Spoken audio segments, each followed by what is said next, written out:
Carrie is preparing for the GSAT but is not confident about how to answer comprehension questions in the examination's language arts section. She and her classmates do not always know how to find the answers to questions asked in given passages. Carrie's father, Peter, suggests that the children use the question-answer relationship QAR strategy. Auntie Sue, can I talk to you about something? Sure, Carrie. What is it? Well, GSAT is coming up and I don't feel like I'm ready. Especially for the language arts paper. But I've seen you studying, working hard. What's wrong? The grade 4 literacy test was so easy, but I was worried about the comprehension section. But my teacher taught us the runner strategy. It made it so easy. I can remember it clearly in my head.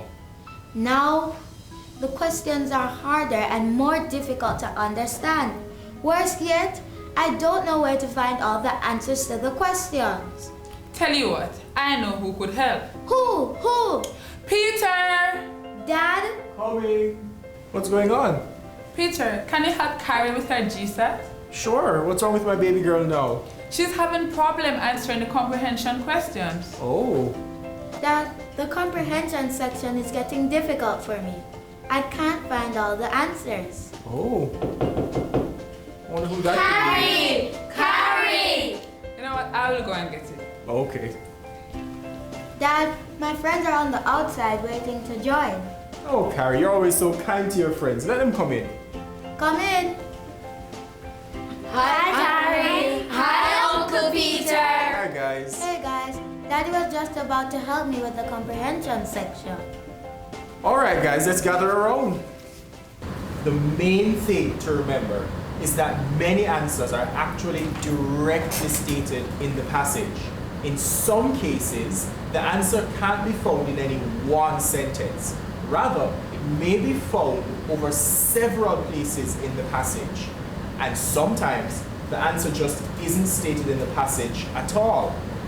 Really, Dad? So when I do not know where the answers in response to questions come from, this leaves me open to making a lot of mistakes. But how will I know? Well, Carrie, remember that there's a relationship between questions and where we can find answers to those questions. Now, there are two types of questions: in the book and in my head. In the book and in my head. Right. In the book and in my head. Very good. Now, in the book questions are either right there questions or think and search questions. While in my head questions are either author and you or on my own questions. In the book questions are either right there or think and search questions. The first thing to remember is that for right there questions, the answers are found right there in the book. The answer is in one place in the text. You can put your finger on it. Words from the question and words that answer the question are often right there in the same sentence. These questions usually begin with who is, where is, list, how many, what is, when is. So, if I study these question stems, I will know where to look for answers to these questions. Yes, this will save me time.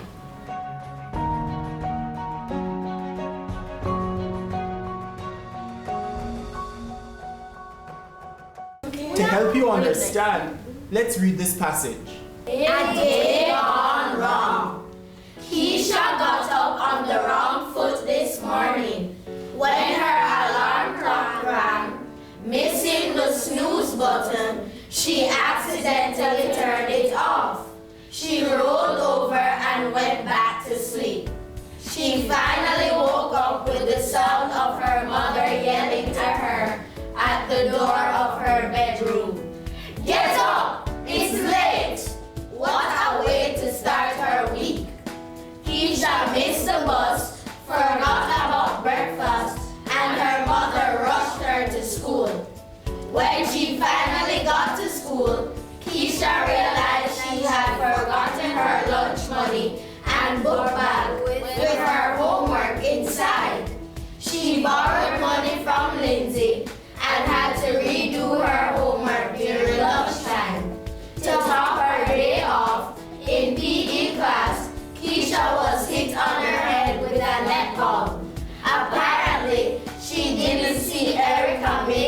pass to her. It almost knocked her out.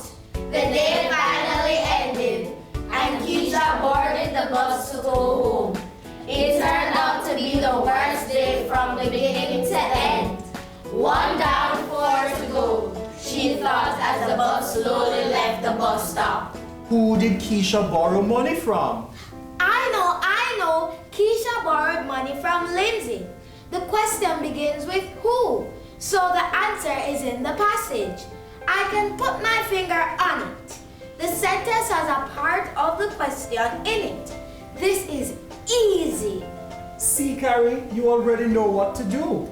So for questions beginning with who is, where is, what is, when is, list, and how many, the answers can be found directly in the passage. You can put your finger on it. So, Anna, can you give us a question beginning with one of these stems? Yes, Uncle Peter. What did Keisha forget to bring to school? Very good. Can you put your finger on that answer in the passage? I found the section.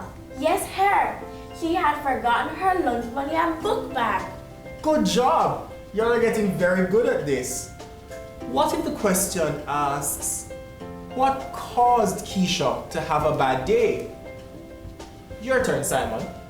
Well, she got up late because she accidentally turned off her alarm.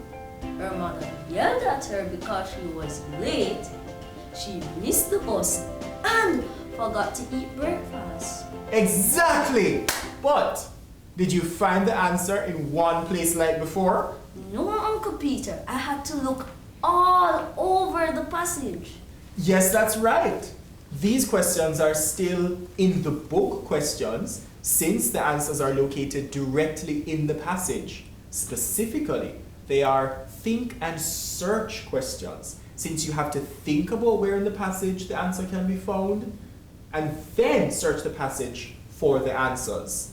The answers are usually located in more than one place in the passage. Think and search questions usually begin with summarize, what caused, compare, explain, retell, contrast, and find examples. Justin, would you like to give us another think and search question? Sure. Explain how Keisha got to and from school. Very good, Justin. Mia, the answer. Since Keisha missed the bus, her mother rushed her to school. Later, she took the bus home. Excellent. All right, children, we've done a lot so far. We've wrapped up in the book questions.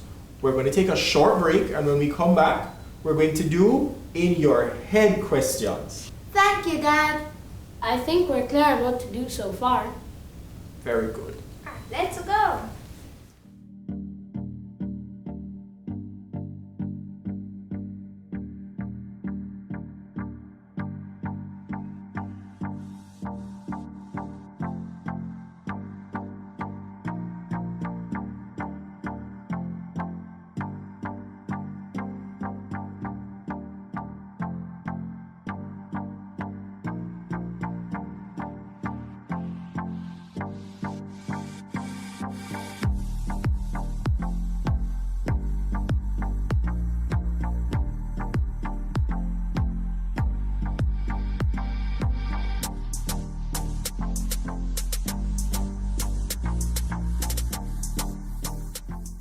Children, are you ready to learn about the final type of question? Yes, Uncle Peter. Very good. Let's read the passage again.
Very good reading, children. The next type of question we're going to do is in my head questions. Now remember, there are two types of in my head questions.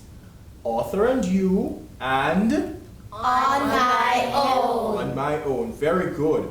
So what if a question asks, what were the other students probably doing while Keisha did over her homework? The answer is not in the passage, Uncle Peter. That's absolutely correct. This is because for this type of question, you'll only be able to answer if you use the clues in the passage and then think about what makes the most sense based on your own experiences, and then you decide on the most sensible answer. These questions are called author and you. So, based on what the passage said, I think the other students were probably playing. The passage said she did her homework during lunch. My experience is that children play during lunch. That's a very good answer based on when the passage said that Keisha did her homework during lunch. We all know what happens during that time. So, Luke, what else could be a good answer? Remember that you have to use your own experiences along with what the author uses in the passage. They could be eating lunch because it said she did it during lunchtime. Children eat during lunchtime. Great, Luke. That's also a very good answer. But did you find the answer right there in the passage? No, Uncle Peter. Then how did you know? I used clues given by the author in the passage to help me plus my own experience. Great. So you did it on your own with a little help from the author. The text gets you thinking, but the answer is in your head. These questions are called author and you. For these questions, always think about how what you know and how what's in the text fit together. Reread. Think about what you already know and what the text says. Then respond. Let's try another. On what day of the week did this take place? Monday, Dad! How do you know? Well, Keisha did say 1 down, 4 to go. I know there are 5 days in a school week. And because it was stated, what a way to start her week. I know that the answer must be Monday, as it is the first day of the school week. Brilliant, Carrie! As you can see, you can find support for your answers in the passage, but you can't find the exact answer stated right on the page. You can't quite put your finger on a specific sentence. Although the paragraph doesn't specifically say that the events happened on a Monday, we can use the information the author gives us, along with our own experience, to answer the question. Let me see if we remember what my daddy has taught us so far. There are 2 types of questions. In the book and in my head. In the book questions are right there questions and think and search questions. Those questions are easy because the answers are always right there in the passage. That's true. We can put our fingers on answers for right there questions, but answers to think and search questions are all over the passage. We have to think about what the author said and find the answer in different places in the passage. Got it, guys? Got it! You children are geniuses. You've mastered in the book questions. Now let's recap in my head questions. Now remember, there are 2 types of in my head questions. Let me hear them. Author and you, and on my own. Excellent. Yes, Dad. For this one, we'll have to think a lot harder because the answer is not in the text. We have to first think about what we know and how it fits in with what is in the text. Then we read to be sure before responding. Excellent. Most importantly, children, what do you have to do? Practice, practice, practice. I see that you guys are still at it. Can I join? Come on, sure, Sue. All right. Finally, we're going to look at the second type of in my head question. These are called on my own questions. You have to think about what you already know, think about what you've read before, and then make connections. Let's read this question. What will Keisha do when the alarm goes off on Tuesday morning? I bet that she will get up and get prepared on time. True. Anyone else? I think so too, but I think she'll get up a little earlier so she doesn't make the same mistakes. You're correct. Is there only one answer to that question? No. Very good. Did you find the answer directly in the passage? How did you come up with your answer? Anyone? Well, Uncle Peter, I didn't even have to read the passage over again since I remember what it was about. All I did was think about what happened to Keisha and then think about what I would do and then say what Keisha would do. That's excellent. Children, you seem to understand what Uncle Peter has taught you. Are you more confident about GSAT? Yes, Auntie. Uncle Peter is a great teacher. Wonderful, children. There are many possible answers to questions that aren't to be found directly in the passage, but from your own experiences and thinking. What are these questions called? On your own questions. Very good. Answering comprehension questions isn't hard after all. Not at all, Anna. Remember the relationship between questions and answers. Reread the questions before selecting the right answers. Knowing where to find the answers is helpful in selecting the best answer. That's true, Dad. You're the best. Thanks. What's your problem? It's me that she got the smarts from. You're right.